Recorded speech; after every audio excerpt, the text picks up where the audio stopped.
Accidente de tráfico en la M30 de Madrid, el jugador de baloncesto Fernando Martín.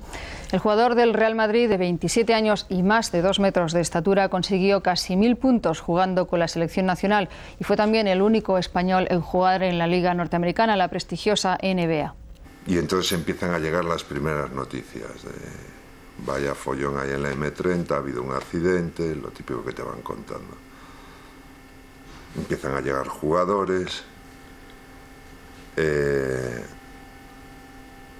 Y se van diciendo noticias de posiblemente sea un jugador de baloncesto del Real Madrid.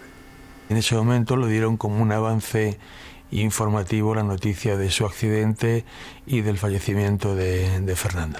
Pues me quedé en estado de shock, ¿no? O sea, son cosas que no sabes muy bien cómo reaccionar, tan inesperadas. Lo que sí me acuerdo es que tuve que jugar. Tuve que jugar a las 4 horas y estaba ya con un cuerpo ya... Vamos, mi cabeza estaba en Madrid. Empiezan a llegar jugadores, era como un poco ruleta rusa, a ver quién faltaba.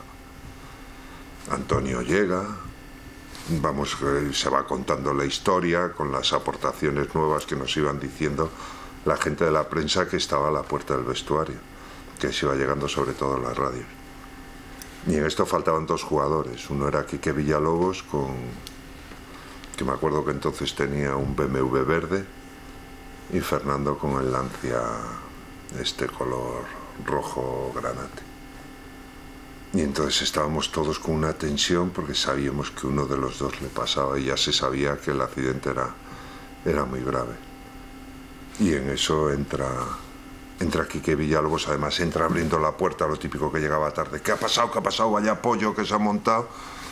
Y entonces según le vemos ya nos quedamos, nos pusimos a llorar, salimos. Cuando es lógico, se suspende la jornada y se suspende el partido y ahí nos quedamos todos, pero con un golpe muy duro. Fue imposible contener las lágrimas y bueno, pues fue una sensación realmente...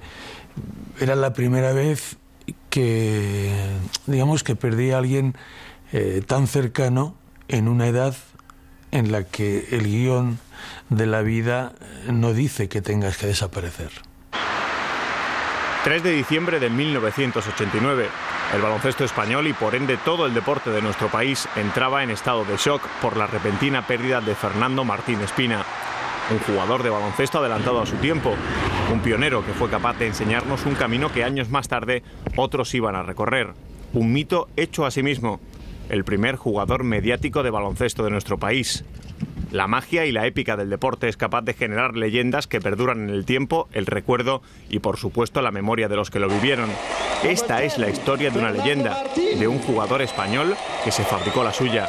Esta es la historia de Fernando Martín.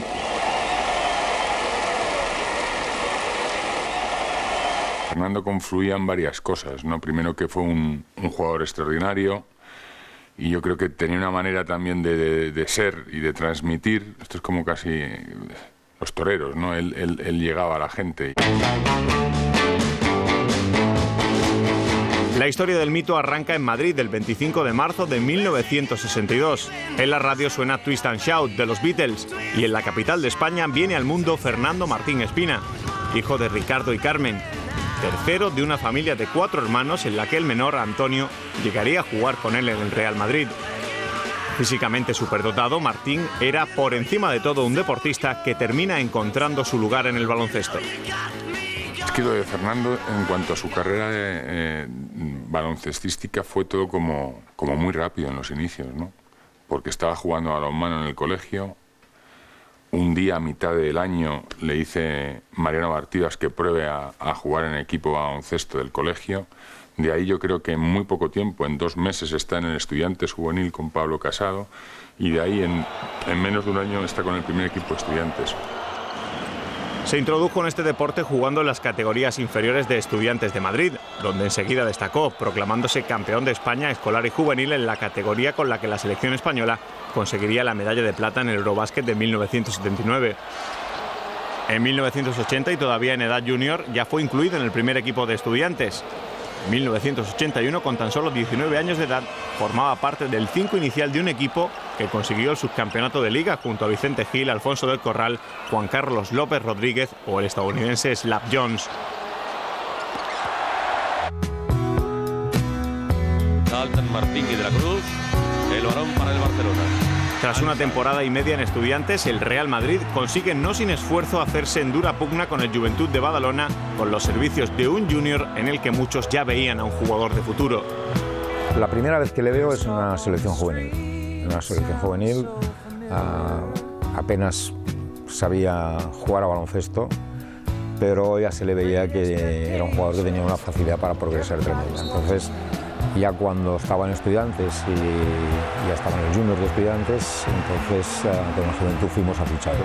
Hicimos contratos, se depositó una pequeña cantidad a cuenta y cuál es mi sorpresa, la mía, que después de un torneo de Navidad de ese mismo año, el Real Madrid, don Raimundo Saporta llama a mi presidente, que era Santiago Marblanc, eran amigos de toda la vida. Acabo un entrenamiento y me dicen: oye, que el Madrid quiere a Fernando y que Raimundo me ha dicho que no vamos a discutirnos por un junior. Y yo me empezaba a tirar de los pelos. Su padre era un personaje magnífico, lo recuerdo siempre con todos sus problemitas de cómo iba a estar el niño, de que jugar, tenía que hacer esto, tenía que hacer lo otro. O sea, él hizo un gran planteamiento, ¿no? Yo trabé una buena amistad con el padre, también con algunos de sus hermanos, y con el mayor, con Ricardo, y la verdad es que fueron muy agradables siempre, ¿no? Ponían las cosas duras porque fueron muy duros negociando, pero eran agradables, ¿no? Eran gente con la cual se podía hablar, ¿no? Y se podía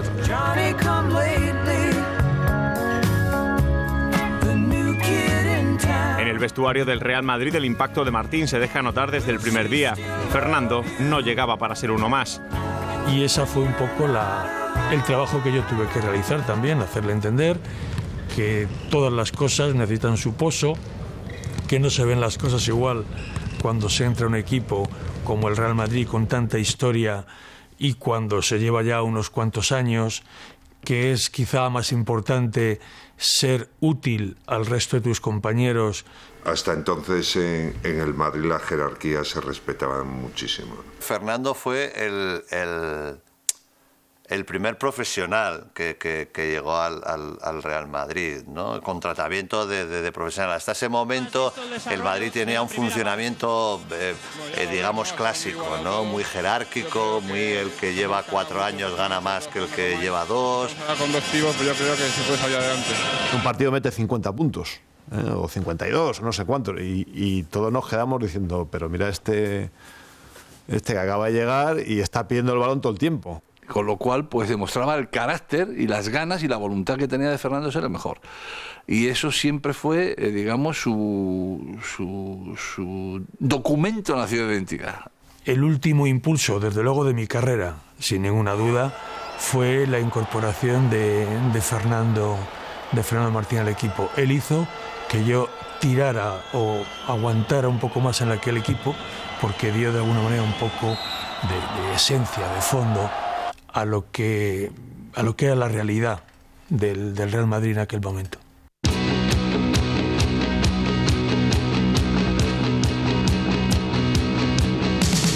Mira cómo gana la selección.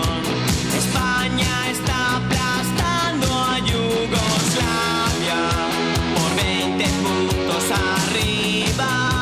En su meteórica ascensión dentro de este deporte, Fernando Martín recibe la llamada del entonces seleccionador nacional José Antonio Díaz Miguel en 1981, al poco tiempo de estar jugando para el Real Madrid.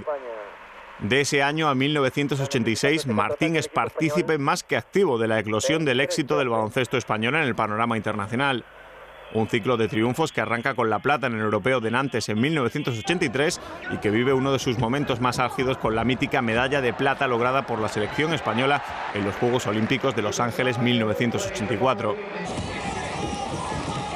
A las generaciones previas les faltó un gran juego interior, y es precisamente en esa época cuando llega Fernando, cuando nosotros llegamos a tener el juego interior fetén, el juego interior que nos hace grandes. Dimos un salto de calidad con